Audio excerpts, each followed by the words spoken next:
बोलो शंकर भगवान की जय।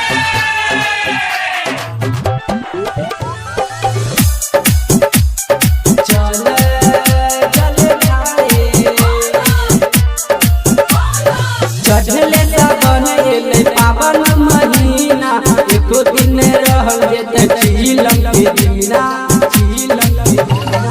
भोलेनाथ के भगती में खिल जेते दुनिया, मिल जेते सबके रे सुंदर दुनिया। चले चले ढारे बाबा के द्वारे, चले चले ढारे बाबा के द्वारे, चले चले ढारे,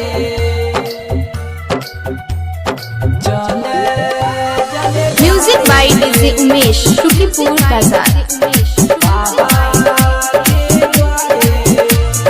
कांवर उठाई के नारा लगाई के चले तू सब देवघर रे।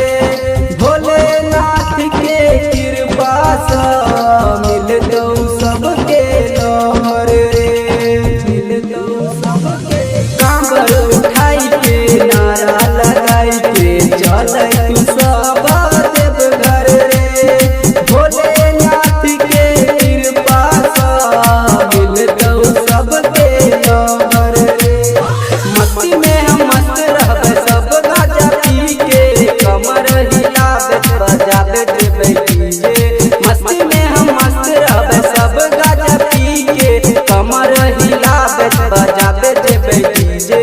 चले चले ढारे बाबा के द्वारे, चले चले ढारे बाबा के द्वारे, चले चले ढारे,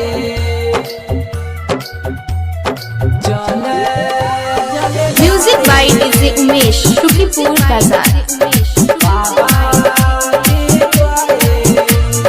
देवघर के मेला में जब ही जे सब कोई बहनी का बाबा के चेला रे। बन जे तो चोरी बाबा द्वारे, रहबे न कोई अकेला रे। चले देवघर के मेला में जब ही जे सब कोई बहनी